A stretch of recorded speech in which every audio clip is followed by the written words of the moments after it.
Hi guys, this is from Module 4.4, Perpendicular Lines. Our essential question is what are the key ideas about perpendicular bisectors of a segment? The shortest answer I can give you is if you know that a line is perpendicular bisector of a segment, then any point on that line is equidistant from the endpoints of the segment, and conversely. Okay, so basically I'm just saying you have, let's say, our line here, line A, B, and then we have a perpendicular bisector.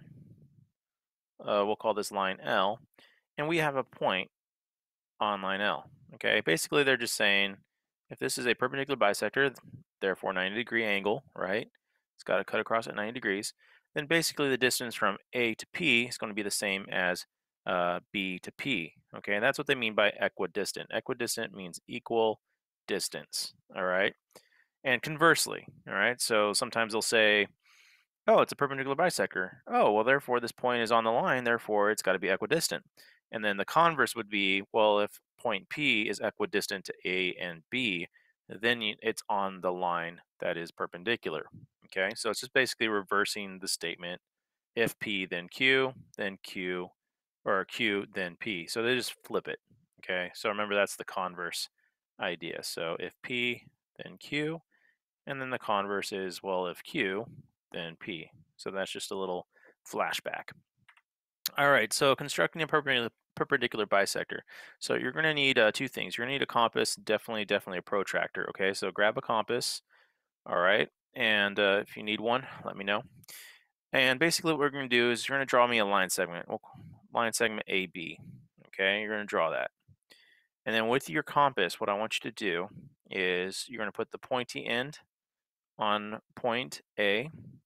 Then I want you to extend your compass to a certain distance. I prefer somewhere around 2/3 or 3/4 would work of the length, okay? And you're going to basically draw with your compass this arc that you see right here. We'll call this arc 1, okay? So draw that arc. And then what I want you to do is you're going to put the pointy end on point B, and then make sure you keep the same distance as with your first arc. Okay, and again, this is the pencil side of things. So the distance from your arc's intersection, your second arc's intersection, okay, this distance should be the same as the distance from your first arc to point A. And then you're going to draw your second arc. So again, arc 1 is already there. Arc 2 you're going to draw there. Now what you're going to notice is you're going to have two intersections on your arcs.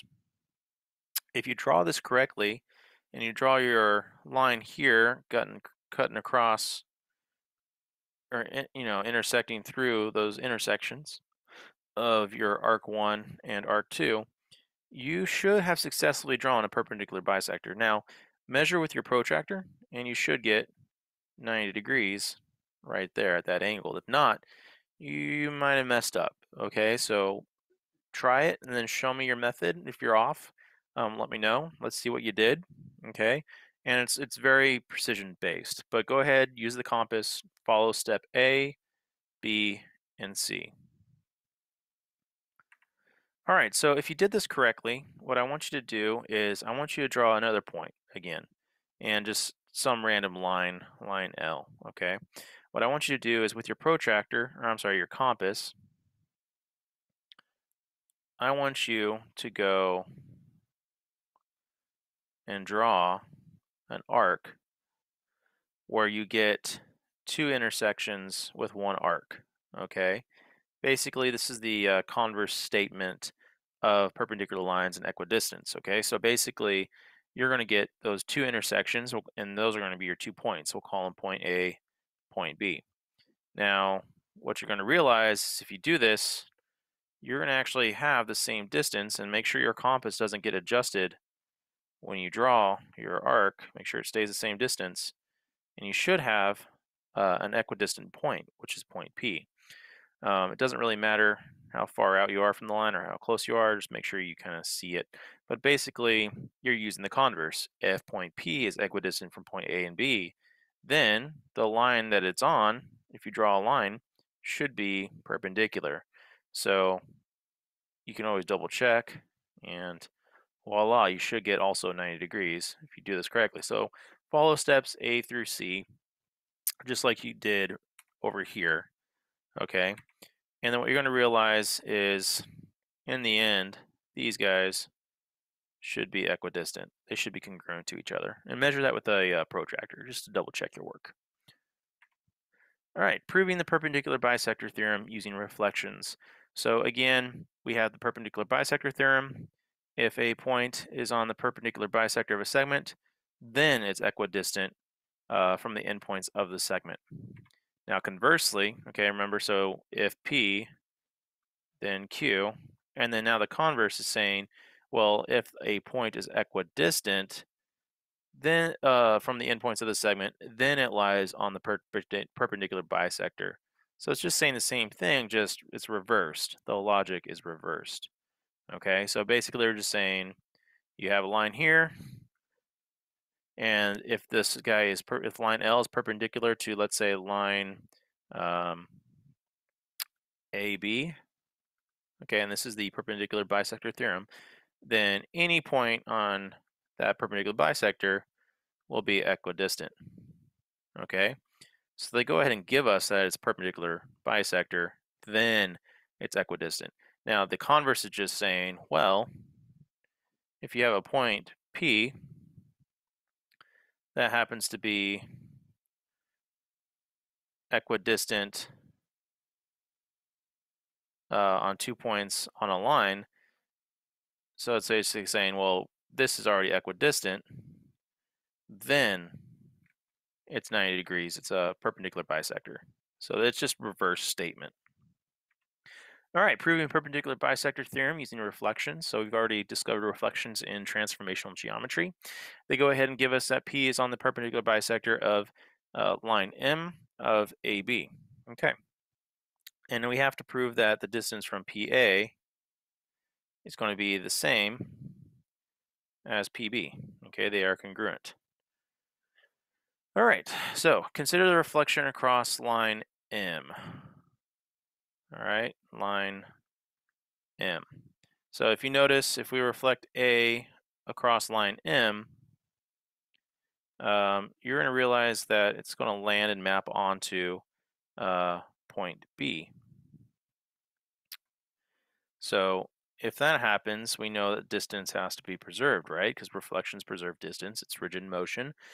But if you notice, if we were to think about the reflection across line M, then the reflection of point P across line M is also going to just be P, right? So because P is on the line of reflection. So while everything's reflecting across line M, well, P is on line M, so it's just going to stay there.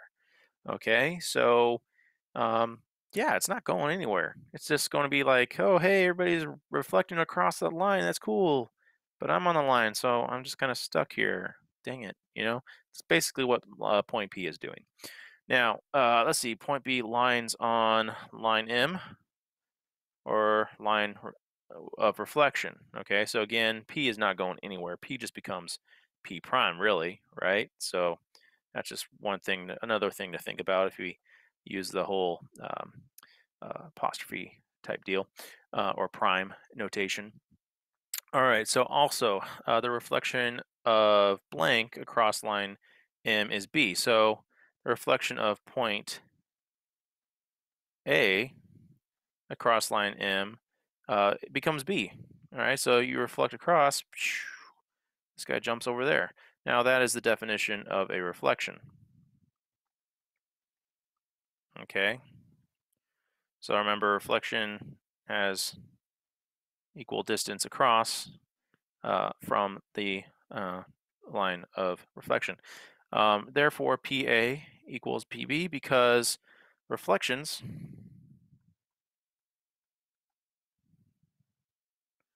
preserve distance. So if A to line M is going to be the same as line M to point B, basically you should have the same, distance from A to P and P to B, and that's because reflections preserve distance. All right, your turn number one. Try to do this with your group. It's a good conversation piece. So, what conclusions can you make about triangle JK or KJ or KLJ in the diagram using perpendicular bisector theorem? So, I kind of talked about the proof. If this guy is going to be the same as this guy, and you have the reflexive property right here. What else could you make an assumption on or conclude about with some of these line segments that you see here? All right, your turn number two. Use the diagram shown. BD is a perpendicular bisector of AC. So now we're using quantitative sense of math. So let's try. I'll tell you what. I'll do number uh, 4.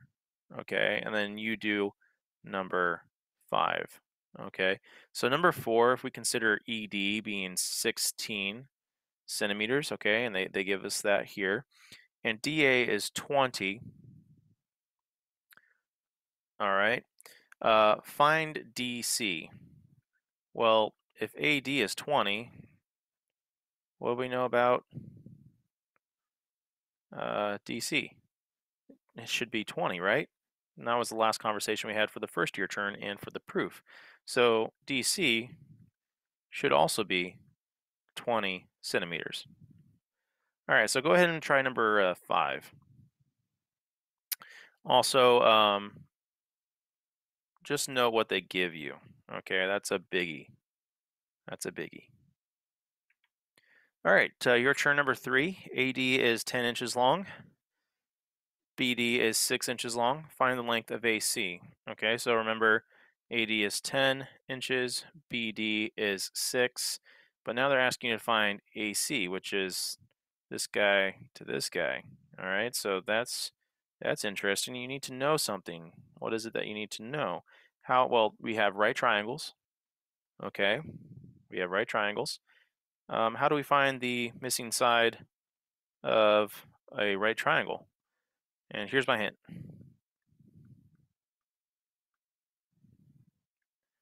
So go ahead and use that concept to find AB. Now remember, they're not asking for AB, they're asking you to find AC. So whatever you find for AB using this guy here, okay, you're going to have 2 of those. So that's my hint. All right, proving theorems about right angles. So if 2 lines intersect to form one right angle, then they are perpendicular and they intersect to form right angles. So basically, here's our proof. So they give us that angle 1 is 90 degrees. Nice. Okay. Prove that angle 2 equals 90 degrees, angle 3 is 90 degrees, and measure 4 is 90 degrees. Now, there's several ways you can prove this, but we're going to follow through with this logic. So first things first, we're going to go with what's given to us. We're going to acknowledge that angle 1 and angle 2 are linear pairs, right? And that's given from the picture that I just tagged up right there. And that angle 1 and 2 are supplementary because linear pairs add up to 180 degrees. And that's basically the logic that comes out here with the math. Okay, and that's just the definition of supplementary angles. Supplementary angles, remember, have to add up to 180 degrees, okay, which makes sense because they share the same line, okay? Now, we're going to go ahead and say, well, measure 1 was 90 degrees, okay, because that was given. And then we're just going to substitute that in for our first angle, okay, for our first angle measure. And then basically we use the subtraction property of equality, okay, to get, well, the first part that we need. Measure 2 equals 90 degrees. So we just proved that guy. Okay, so that guy's 90 degrees. And then basically you can also state, well, angle 2 is a vertical angle of angle 4. Therefore, by the vertical angle theorem, they're the same. Therefore, if they're the same, measure 4 is 90 degrees, and that's because we just substitute. Okay, measure 2 is 90 degrees, so measure 4 has to be 90 degrees, and that's what I'm tagging up here. Now, all you have to do is the same thing with angle 1 to angle 3. Vertical angle theorem implies that angle 3 is also 90 degrees, and we use substitution to show that right here. So notice how we used vertical angles, linear pair theorem, supplementary angles, or the definition of them at least. We used all those things. So please, please, please remember linear pair theorem, supplementary theorem, or supplementary angles, the definition of it, your properties of equality, vertical angle theorem, and again, properties of equality. So you had to know three theorems, or at least two theorems in one definition to finish this proof. So that's the logic behind it. All right, proving theorems about right angles.